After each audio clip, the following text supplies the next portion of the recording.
Friends, welcome to others kitchen. ಯಾರೆಲ್ಲ ನಮ್ಮ ಚಾನಲ್ಗೆ ಸಬ್ಸ್ಕ್ರೈಬ್ ಮಾಡಿದ್ದೀರಾ ಎಲ್ರಿಗೂ ಥ್ಯಾಂಕ್ಸ್. ಹೊಸದಾಗಿ ನಮ್ಮ ಚಾನಲ್ನ ನೋಡ್ತಾ ಇದ್ರೆ ಈಗಲೇ ಸಬ್ಸ್ಕ್ರೈಬ್ ಮಾಡ್ಕೊಳ್ಳಿ. ನಾನಿವತ್ತು ಹಲಸಿನ ಹಣ್ಣಲ್ಲಿ ದೋಸೆ ಮಾಡ್ತಾ ಇದ್ದೀನಿ. ಅದಕ್ಕೆ ನಾನಿಲ್ಲಿ 1 ಗ್ಲಾಸಷ್ಟು ಅಕ್ಕಿ ತೊಗೊಂಡಿದ್ದೀನಿ. ಅದನ್ನ ಚೆನ್ನಾಗಿ 2 ರಿಂದ 3 ಸತಿ ವಾಶ್ ಮಾಡ್ಕೋಬೇಕು. ವಾಶ್ ಮಾಡಿಬಿಟ್ಟು ಓವರ್ನೈಟ್ ನೆನೆಯಕ್ಕೆ ಇಟ್ಬಿಡೋಣ. ನಾನಿಲ್ಲಿ ಬೆಳಿಗ್ಗೆ ಬ್ರೇಕ್ಫಾಸ್ಟಿಗೆ ಮಾಡೋಣ ಅಂತ ರಾತ್ರಿನ ಅಕ್ಕಿ ನೆನೆ ಹಾಕಿಡ್ತಾ ಇದ್ದೀನಿ. ಬ್ರೇಕ್ಫಾಸ್ಟ್ಗೆ ಮತ್ತು ಮಕ್ಕಳಿಗೆ ಲಂಚ್ ಬಾಕ್ಸಿಗೆ ತುಂಬ ಚೆನ್ನಾಗಿರುತ್ತೆ. ನಾನಿಲ್ಲಿ ಹಲಸಿನ ಹಣ್ಣನ್ನ ಚೆನ್ನಾಗಿ ಬೀಜ ಎಲ್ಲ ತೆಗೆದು ಕ್ಲೀನ್ ಮಾಡಿ ಇಟ್ಕೊಂಡಿದ್ದೀನಿ. ಇದನ್ನು ಚಿಕ್ಕ ಚಿಕ್ಕ ಪೀಸ್ಗಳನ್ನ ಕಟ್ ಮಾಡ್ಕೊಳ್ಳೋಣ.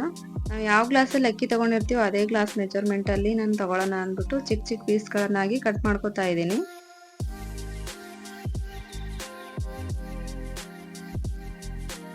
ನೋಡಿ, ನಾನು ಇದೇ ಗ್ಲಾಸಲ್ಲೇ ಅಕ್ಕಿ ತೊಗೊಂಡಿದ್ದು.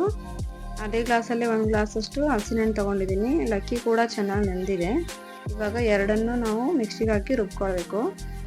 ನಾನು ಸ್ವಲ್ಪ ಸ್ವೀಟ್ ದೋಸೆ ಮಾಡೋಣ ಅಂದ್ಬಿಟ್ಟು ಸ್ವಲ್ಪ ಕಾಯಿ ತುರಿ ಮತ್ತು ಸ್ವಲ್ಪ ಬೆಲ್ಲನ ಯೂಸ್ ಮಾಡ್ಕೊಂಡಿದ್ದೀನಿ. ನೀವು ಬೇಕಂದರೆ ಬೆಲ್ಲನ ಸ್ಕಿಪ್ ಮಾಡ್ಕೋಬೋದು.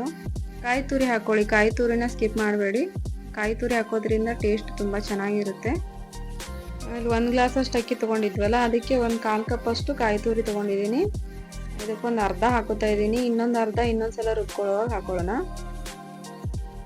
1/4 ಕಪ್ಪಷ್ಟು ಬೆಲ್ಲ ತೊಗೊಂಡಿದ್ದೀನಿ, ಅದನ್ನು ಕೂಡ ಅರ್ಧ ಹಾಕೊಳ್ಳೋಣ.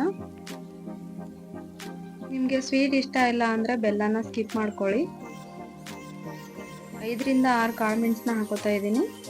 ಇದಕ್ಕೆ ಸ್ವಲ್ಪ ನೀರನ್ನ ಆ್ಯಡ್ ಮಾಡಿಬಿಟ್ಟು ಇದನ್ನು ನುಣ್ಣಗೆ ರುಬ್ಕೊಳ್ಳೋಣ. ನೀವು ಕೂಡ ಈ ಥರ ಹಲಸಿನ ಹಣ್ಣಿನ ಸೀಸನ್ ಇದ್ದಾಗ ಹಲಸಿನ ಹಣ್ಣಿನ ದೋಸೆ ಮಾಡ್ಕೊತೀನಿ, ತುಂಬ ಚೆನ್ನಾಗಿರುತ್ತೆ.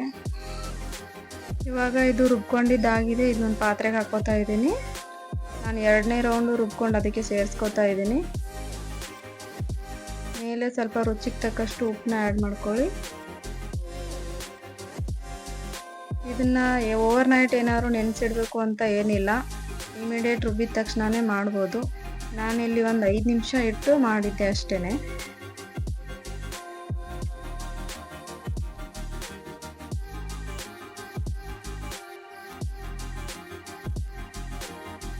ದೋಸೆ ತವ ಕೂಡ ಬಿಸಿಯಾಗಿದೆ. ಸ್ವಲ್ಪ ಎಣ್ಣೆ ಹಚ್ಕೊಳ್ಳಿ. ದೋಸೆನ ಹಾಕೊಳ್ಳಿ. ತುಂಬ ಅಗಲ ಮಾಡಬೇಡಿ. ತುಂಬ ಅಗಲ ಮಾಡಿದರೆ ದೋಸೆ ಅಂಟ್ಕೊಳ್ಳುತ್ತೆ ಸ್ಪೂನ್ಗೆ. ಸೆಟ್ ದೋಸೆ ಥರ ಚಿಕ್ಕ ಚಿಕ್ಕದಾಗಿ ಹಾಕೊಳ್ಳಿ.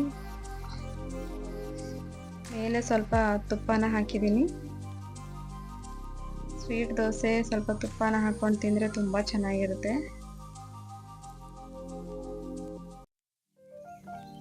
2 ಸೈಡು ಚೆನ್ನಾಗಿ ಬೇಯಿಸ್ಕೊಳ್ಳಿ.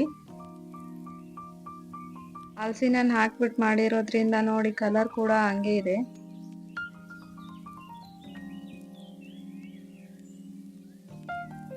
ನಾನಿಲ್ಲಿ 2ನೇ ರೌಂಡು ಹಾಕೋತಾ ಇದ್ದೀನಿ. ದೋಸೆ ತುಂಬ ಸಾಫ್ಟಾಗಿ ಬಂದಿತ್ತು ಫ್ರೆಂಡ್ಸ್, ತುಂಬ ಚೆನ್ನಾಗಿತ್ತು. ದೋಸೆಗೆ ಕಾಂಬಿನೇಷನ್ ಆಗಿ ನಾನು ಕಾಯಿ ಚಟ್ನಿ ಮಾಡ್ಕೊಂಡಿದ್ದೀನಿ. ಕಾಯಿ ಚಟ್ನಿ ಜೊತೆ ಅಂತೂ ತುಂಬಾ ಚೆನ್ನಾಗಿರುತ್ತೆ. ಫ್ರೆಂಡ್ಸ್, ನೀವು ಕೂಡ ಮನೇಲಿ ಟ್ರೈ ಮಾಡಿ ಹೇಗಿತ್ತು ಅಂತ ಕಮೆಂಟಲ್ಲಿ ತಿಳಿಸಿ.